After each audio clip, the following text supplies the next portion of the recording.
Hello friends, let us now learn some important points about electron transport chain. In the electron transport chain, we have four complexes. Complex 1 is NAD coenzyme Q reductase. Complex 2, succinate coenzyme Q reductase. Complex 3, coenzyme Q succinate C reductase. Complex 4, cytochrome C oxidase. So let us see the connections. Okay, if this is the outer mitochondrial membrane, okay, this is the inner mitochondrial membrane. Okay, this is the inner mitochondrial membrane. Now these electron transporters are mainly present in the inner mitochondrial membrane. Okay, so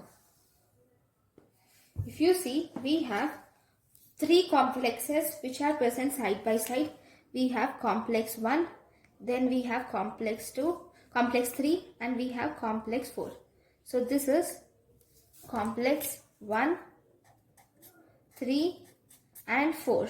Okay, that is complex 1 is NADH coenzyme Q reductase. So between this complex 1 and complex 3, we have a movable molecule which is coenzyme Q. Between complex 3 and complex 4, we have one more movable molecule which is cytochrome C. So if you see here, this is coenzyme Q, this is cytochrome C. So what actually happens, we will see. See, this is here in complex 1, there is conversion of NADH to NAD.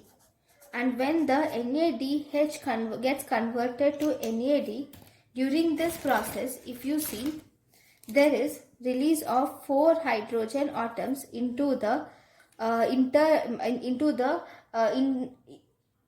intermembrane space. Okay, then through the complex C, there is again release of 4 hydrogen atoms into the intermembrane C, and then cytochrome C gets activated, which moves to complex 4, and in the complex 4, oxygen is converted to water, and this also releases 2 hydrogen atoms. So when one NAD produces total 4 plus 2, that is 6 hydrogen atoms, and that means almost it produces 2.5 ATPs. That is 4 hydrogen atoms will give rise to 1 ATP. So obviously it gives rise to, it is 8 plus 9, 10 H hydrogen ions.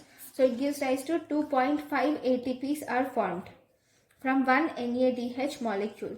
Similarly, if you see FADH2, in FADH2 we have mainly 3 complexes which are active in FADH2. In FADH2 we have complex 1, complex 3 and complex 4 being activated in FADH2. Okay, so this is the inner mitochondrial membrane, this one, right? So here we have 3 complexes, which is complex 1, complex 2, complex 3 and complex 4. With complex 1, it does not give any ATP. Complex 3 gives rise to 4 H plus ions and thus gives rise to 1 ATP, whereas complex 4, as usual, it gives rise to 2 H plus ions. Total it forms 6 H plus ions, which will give rise to 1.5 ATPs. So 1 FADH2 gives 1.5 ATPs, whereas 1 NADH will give 2.5 ATPs. Right? Now, if you see these two, coenzyme Q and cytochrome C are the mobile carriers or electron carriers of this electron transport chain. And this cytochrome C is a peripheral membrane protein, whereas coenzyme Q is actually non-protein substance. Okay, non-protein substance which is present of the non-protein substance of electron transport chain is coenzyme Q or ubiquitin. Right? Next, this process by which the electron transport chain works is called as chemiosmotic effect. This effect is called as chemiosmotic effect. The process by which this electron transport chain works is chemiosmotic effect. That is, the excess of H plus which is present in the intermembrane space will create the osmotic gradient, thus resulting in production of ATPs. Right? Now, these are complex 1, 3 and 4. We also have one more complex called as complex 5. So, if you see in the complex 5, you have two parts of the complex 5. So, if this is the outer mitochondrial membrane, right, this is the outer mitochondrial membrane and this is the inner mitochondrial membrane. Okay, this is the inner mitochondrial membrane, this is the outer mitochondrial membrane. Now we have complex 5 also. This complex 5 contains two subunits. One, we have two F0 subunits and one F1 subunit. Okay, so these are two F0 subunits. This is F0 subunit, whereas this is F1 subunit. Now, this complex 5 will have the two portions. F0 subunit is the rolling gate, that is proton ion channels. It will help in entry of protons into the cell, whereas F1 subunit is the protruding cell, and this F1 subunit will convert ADP to ATP, right? All through this FADH2 and NADH2 oxidation, all the hydrogens which are present in the intermembranous space, that hydrogens will get accumulated, and those hydrogens through the complex 5, they enter the complex 5 and they enter into the matrix, and during the process of entry of hydrogen into the matrix, ADP gets converted to ATP, right? So because the H plus enters, excess of H plus enters the matrix via the complex 5, this F0 gate is the rolling gate which is crossed. This rolling gate will create the mechanical energy. This mechanical energy is transferred to F1 subunit, thus converting ADP to ATP. Right? So this is the complex 5.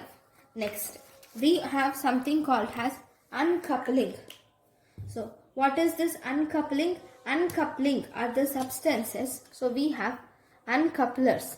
Okay, this uncoupling are the substances which causes phosphorylation.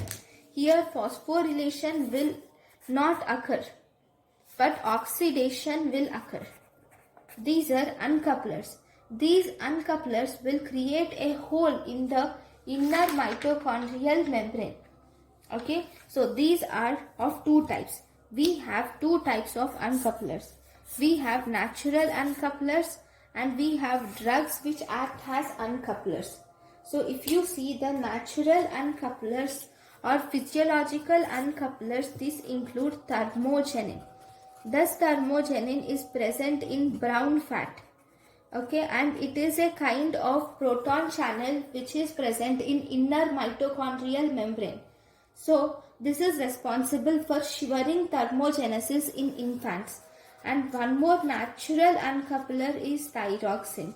So if you see in the inner mitochondrial membrane, you can see this uncoupler. So if this is the inner mitochondrial membrane, this is the outer mitochondrial membrane, right? In this inner mitochondrial membrane, you will see the presence of a small opening or space in this inner mitochondrial membrane, and this is the space for thermogenin. Right? Now, what about the drugs? The most important drug which is responsible for uncouplers is a dinitrophenol. Okay, dinitrophenol is seen in uncouplers. Okay, next. So this is about the uncouplers. Then if you see after uncouplers, we also have we have something called as oligomycin. See, this oligomycin is a compound which will actually inhibit this complex 5. Okay, this complex 5 is inhibited by a drug called as oligomycin. Okay, and in this oligomycin there is no oxidation and no phosphorylation occurs due to this oligomycin, whereas due to uncouplers oxidation will occur but phosphorylation does not occur. If phosphorylation does not occur, that means no ATPs are produced due to this uncouplers. Then we have a molecule in the inner mitochondrial membrane called as Adp Atp Translocase. We have a molecule in the inner mitochondrial membrane. Let me draw it. So if this is the inner mitochondrial membrane and this is the outer mitochondrial membrane. Here in this inner mitochondrial membrane, we have a molecule here in between. Okay, let me just draw it with other color. Right. Here in the inner mitochondrial membrane, we have a molecule which is named as Adp Atp Translocase. This Adp Atp Translocase is present in the inner mitochondrial membrane, and this Adp Adp Translocase helps in transfer of substances, and it will take ADP and gives ATP, okay, and throws ATP out. So there are two drugs which inhibit this Adp Atp translocase. This Adp Atp translocase is actually inhibited by etractyloside. Etractyloside will inhibit this Adp Adp translocase, whereas oligomycin is inhibiting the factor complex 5. When complex 5 is inhibited, this oligomycin is actually inhibited by inhibiting the ADP to ATP conversion. So oligomycin is inhibiting the ADP to ATP conversion, whereas this etractyloside is inhibiting the translocation of ADP to ATP. Right? Next, we have seen totally we have 4 complexes are seen in the 4 complexes are seen in the electron transport chain. So regarding these 4 complexes, one thing is very important regarding these 4 complexes, that is the inhibitors of these complexes. So if you see the inhibitors of these complexes, we have for complex 1, the inhibitors are rotenone and phenobarbital will inhibit the complex 1. Then complex 2 is inhibited by malonate, whereas complex 3 is inhibited by fenformin, which is an analog of metformin, which is an oral hypoglycemic drug, whereas complex 4 is inhibited by carbon monoxide, cyanide and H2S will inhibit this complex 4. Okay. So these are the different things which will inhibit the electron transport chain. So thank you guys for watching my lecture. In the next class, we will learn about one more topic. Thank you.